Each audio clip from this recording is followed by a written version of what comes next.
no square root. You could save one number in memory. It was a fancy one. Oh. So you do square root by like through your head? Square root you can get, there's actually a way of doing square roots on paper, with pen and paper. But you don't need to do square roots when doing taxes, so that was not an issue. That was not part of it. But also, every textbook in elementary school that had a chapter on estimating. That's what I do. I'm good now. Okay. This particular one, that's roughly 2,000 over 10,000, which would make it 0.2. So I know if I was close to point, it's somewhere close to 0.2. Wait, so what's the diff, like, how do you get the coefficient of static friction if you have the centripetal force? If you have the centripetal force, and that is at that breaking point, it's at the maximum static. Mhm. Your question was how did, Yeah, so like, what's the relationship between that and the coefficient of static friction? He's talking about 4D. well, the friction force was the centripetal force. Yes. And if I'm at that maximum static is equal to that coefficient times the normal force. That's- Okay, and if it's not banked, there is no normal force, so it's the same. Say it again? And if it's not banked, then there is no normal force, so it's just the same, or that helps the centripetal force. Ask it again, I missed it. And if the road isn't banked, there's no normal force that adds to centripetal force? Correct. So it would just be the same number as the, or no, it'd be zero? No, normal force is still keeping the car from falling through the road. The car's not in free fall, something's holding it up. So you would still multiply it by the normal force? So that's still, the normal force is still, in this case, if it's a flat road, the normal force and the weight are equal, given the problem I set up. Okay, so you would just multiply the number of friction because that was the force and the normal force? What is the MS, like sub S? That? Yeah. The mu sub, that's the coefficient of static friction. That's a mu, Oh. the Greek letter mu. Okay, well, That's what you're trying to find. you gave it to us earlier in So the it'd week. be 2,000 equals that number times that, so you divide the 2,000 by the normal force? Yep. Okay, thank you. Yep. And then, when we got it earlier in the week, you put a less than or equal sign. Right, this is when I'm at that maximum. When I'm at the breaking point, I can do equals. If I'm not at the breaking point, then it's less than or equal to that maximum amount. That was really confusing me. Yeah, there's, Cause I had the answer without even knowing I had the answer. accidental brilliance. I didn't cover it. Sorry. You just solved this, you just solved this equation. Other questions at the moment? And pretend that's an equal sign, and you can prove that number. I was just Because really. Haley's giving come on, let's just move on. 5. Who, me? No, Haley. Oh, Haley, not Bailey. sorry. Sorry if I projected too much on that. You're good. Did you get it?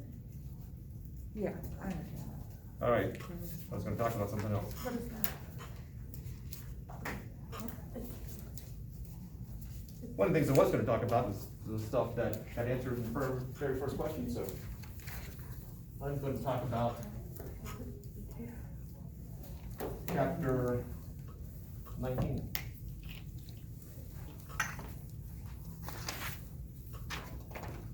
So, we just did 8 through 10, and we're skipping to 19, Yes. so don't read 11, 12, 13. 11, 12, 13, 14, I had taken out from the beginning. We were gonna skip that anyway. Wow, I'm so. The part that I have switched around, because I'm not sure of the time, is 15 through 18, I put after 19 through 21. Because I wanted to make sure we had time to do 19 through 21. So what do I need to focus on this weekend? What chapters? 19. 19, 20, 21 is the next set we're doing. 19, 20, and 21. The next master set is 19 through 21. Oh, so we only have one more master set? No, there's two master sets, but there's also the 15 through 18 master set also. It's on the, it's not on there. Well, there's the 19 through 21. So we still have to do the 15 through 18 master set? Let's get through 19 through 21 first. It's still on the schedule. If you look on to the Blackboard site, under course schedule, 15 through 18 master set is still there. Okay. But you want us to do 19 through 21 The first? main reason that 19 through 21 is that's traditionally been the bulk of the last test, as well as for those doing sonography, probably going over waves would be an important thing to do. Yeah. Or MRI, or there's a whole lot of stuff that connects with waves. But if we start on that first, is there anything that, that 15 through 18 would have about 19 through 21? No, they're independent enough. Yeah, for years I skipped 15 through 18. I just brought that in the past couple of years. And 11 through 14, or 11 through 14. The stuff in 11 through 14 that would apply to 19 through 21. Most students have forgotten it by the time we get to 19 through 21 anyway, so I'm used to going back over that part again.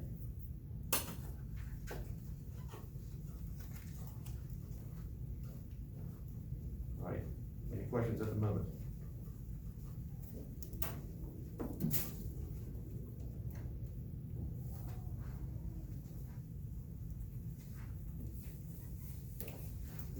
So let's start out with vocabulary.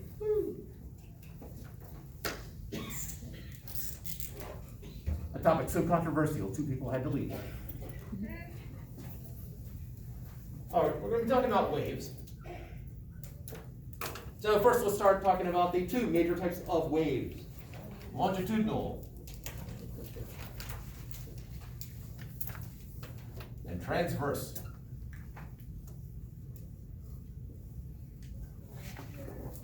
For the longitudinal, we take the ordinary slinky. What an incredible device this is. Great to teach physics, so I get to play with 5 slinkies again for a reason. Now, can all of you see the slinky? Yes.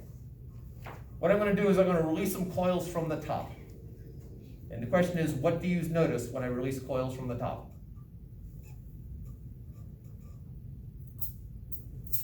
So what happened when I release coils from the top? They travel together. Meaning, They travel at the same rate. what traveled at the same rate? What did you physically see? The coils fell down at the same rate together, so they didn't space out. They exactly how you dropped them from, they fell at that same rate. So they're basically Oh wait, no. you saw this cluster of coils go all the way to the bottom? Yeah, It's like a wave. except it stretched through because it kind of like, I don't know how to describe it. Do you know what I'm talking about? It's like this gray I think fuzzy I do. area that goes like this. But it goes down, but like it's not the exact same ones that you release. 'Cause the ones that you release stretched and it travels down. Right, okay. So what was noticed, if I can interpret it, is that there seemed to be a cluster of coils that seemed to move down, except this coil right here only really moved to here and then back up. But it pushed the next coil, which pushed the next coil, which pushed the next coil. So you get this cluster of coils pushing the next set of coils. And so what you're seeing at the bottom is not this coil itself, but a pulse that runs through it. Did I capture that? Yes. All right. So let's do that again. I'm going to drop some coils here. Get it. Calm down.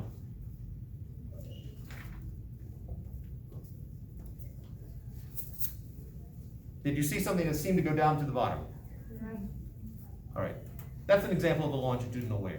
It went to the bottom and bounced up, didn't go on forever like most of our ideal waves will. In this case, the particles involved are the coils themselves, and in a longitudinal wave, the particles, or whatever the medium is, they are going to move in the same parallel to the wave movement or opposite the wave movement. So particles move parallel or anti-parallel to the wave.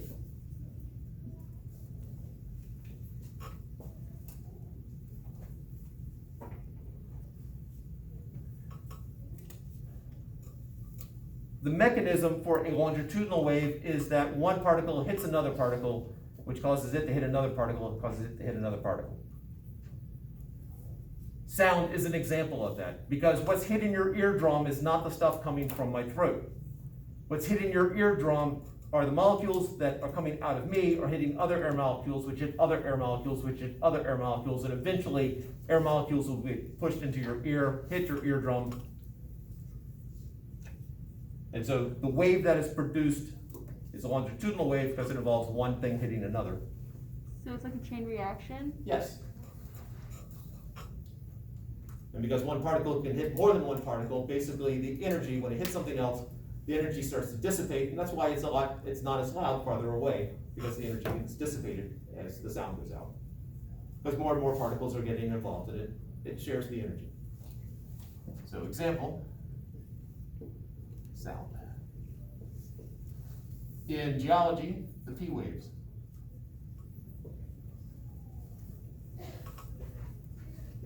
So this is Earth. And there's an earthquake over here. Earthquake. Oh, like the tectonic plates and tidal waves. Lots of stuff gets thrown into this. That's But crazy. I'm just gonna simplify it down, not deal with a lot of that part. Just gonna deal with, I got two plates rub against each other, earthquake happens. And so basically when you get this pressure building, suddenly there's a slipping of the plates and earthquake gets propagated outwards. Or waves. Basically, when I do that, I'm propagating waves out on the board as well as through sound. So we get these waves because one bit of Earth pushes the next part of Earth, pushes the next part of Earth, and so on. So these waves go through and eventually hit a seismograph over here.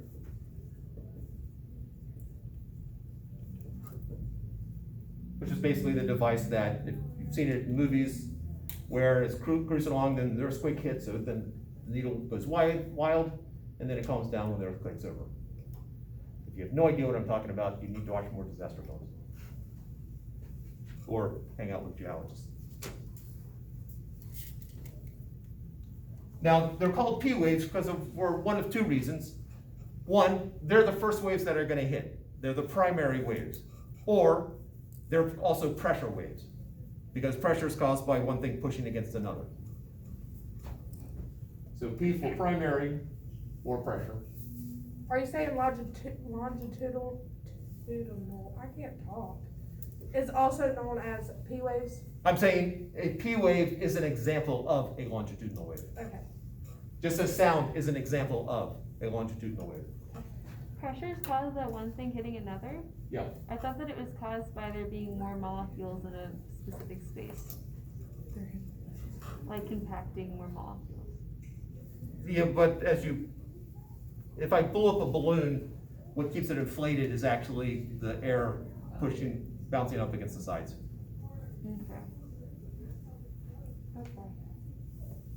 Okay. And as the molecules hit each other, do they lose force? They share the energy. It's basically, when molecules hit each other, it's a perfectly elastic collision, and whatever energy the first one had, So it is or the two of them have, it comes out to something in between for the amount of kinetic energy they each have. Okay, so because of that, it's like one molecule hits the other and it's perfectly elastic, so then this one has the same amount of energy as this one, and this one stops? Or actually not. Not stops, this one's necessarily. moving. They hit, if they were doing a head-on collision like that, potentially they could both stop. Well, no, they couldn't both. They would hit and then bounce off each other for perfectly elastic. If I've got something with 5 joules of kinetic energy cruising along this way, and something coming up behind it with 15 joules of kinetic energy, when they hit, this one will gain energy and this one will lose energy. Yeah, this one will be 5 and this one will be 15? Not necessarily. Not every molecule in the air is the same mass. Oh, okay. You got argon, which I guess is the number 3 gas, which are, I think, heavier than, oxygen, nitrogen, argon are the big 3. Oxygen's a little bit more massive than nitrogen. Nitrogen's the most plentiful. Yeah, I'm just trying to understand why, like with sound, why something is quieter farther away, like how it loses that force of sound. So, under energy conservation, whatever energy it starts in a system has to end in the system. So if we simplify our system down to just, I'm producing energy in molecules. I got air in my throat, I vibrate against my vocal cords vibrate against it, and they come out with some particular speed. So let's say that it comes out of my throat at a total of 10 joules of energy, just to pick a number. As it hits something else, so this is how, a bunch of molecules with a total of 10 joules. They're gonna hit other molecules, which hit other molecules and hit other molecules. So maybe, and again, I'm just making numbers up here. If I start out with 100 particles, with a total of 10 joules of energy, by the time it gets out this far, there might be 1,000 particles involved. So the amount of energy in each particle is less, on average. So all the particles, they don't individually have 10 joules, together they have 10 joules? Yeah, my claim on my example here is they start with a total of 10 joules. Okay, so it's not like each particle has 10 joules, together they have 10 joules. The example still works either way. I start out with 100 particles with however much energy they have. Over time, they'll hit a bunch of other things, and so there'll be more and more particles involved, and that energy is being shared over more particles. And each particle they hit gets a fraction of that energy? Yeah. Okay. Trying to understand. And then here's the really cool stuff. This is one of the things you missed in chapter 15. If everything is made of particles, all vibrating around. Eventually, everything will disintegrate into individual particles. And eventually, all those particles will hit other particles, and eventually the energy gets shared over every particle. So that every particle has the same amount of energy. That's known as heat death of the universe. Fun. And that is the end of all things. Unless there's a restart somewhere. Second law of thermodynamics. I was supposed to say not just a nightmare, but it's pretty much a nightmare if you think about it long enough. How would that happen? You know what? There's a video put out by Melody Sheep, which talks about basically the future of the universe. And I think that's a nice little example there. It's about a half hour long. I think it's worth the journey. But if you're feeling sad, don't watch it. Melody Sheep. All right. I'm freaking bored. Transverse waves. At least get that far. We're gonna actually do a transverse wave right here. We're gonna start out on this side and we're gonna move to the right. So we're gonna do basically a stadium wave. I want you three, when it's time to do up and down, and when they do it, then you do it, and then you do it, and then Noelia. Are we making You noise can- or just Pardon? standing up? Are we making noises or just standing up? It is your call on that one. And are we doing it back after she's done? No, we're just gonna go one way. Okay. All right, so 3, 2, 1, go. Boom, transverse wave right there. You were the particles in that. Which way did the wave move? To the left. Which way did the particles move? Up and down. So transverse wave, particles move perpendicular to the wave. He's making particles move, he just doesn't wanna rewrite it. Which is very smart. I missed what you said, sorry. Oh, she I looked went at back me, and I was like, cause she didn't understand that those marks The were, little you're dots. trying to say particles move, but you didn't wanna write it. Oh, yes, okay. So the particles are moving perpendicular to the wave. So the stadium, for lack of a better term, the stadium wave is an example of that. And in seismology or geology, S waves. In the longitudinal wave, it requires one thing, pushing onto another. In the transverse waves, it requires one particle pulling on another. So this S stands for either secondary or shear. What was that you said about pulling? Or was it pushing or pulling? So in a longitudinal wave, taking this liquid with a longitudinal wave, This coil pushes on the next coil, pushes on the next coil. In a transverse wave, it's moving out perpendicular, so if the wave's moving this way, the coil moves out like that, pulling on the next wave, pulling on the next ring.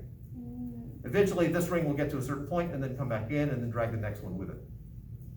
And so longitudinal is pushing, transverse is pulling? Yes. And in the transverse pulling, the movement has to be perpendicular. Okay. Yeah, that pushing, pulling, I'm suddenly thinking of oversimplification, but. The reason why they're called secondary waves, because it requires when one particle moves, it drags the next one with it. Well, let's think about that. Let's take the gas that's surrounding all of us. If I wave my hand, how many of you felt the breeze? Because as I move those particles, they're not dragging the next one with it. So, the shear waves, or the S waves, the secondary waves, basically get here second, and they're traveling around. Because of the time difference between the primary and the secondary waves getting there, you do a bunch of math, and suddenly they realize that the core of the Earth can't be solid. Because if the core of the Earth were solid, that secondary wave would get there a lot sooner. Because solid's really nice. If I pull on this side, it reacts over there. Because I pull on this, that pulls the next particle, next particle, and it's a very quick reaction. Solids work very nicely with transverse waves. Liquids do not. Liquids more so than gas. I mean, if I did this in a tub, the wave would eventually be felt someplace, but not very far. In a pool, if I did that, I don't think someone on the other side of the pool would suddenly notice. So longitudinal waves basically will travel through gas, liquids, and solids. Transverse waves, really solid. And again, that's how we know that the core of the Earth is not solid. It does not preclude, though, having a big gap of air there for the hollow Earth people.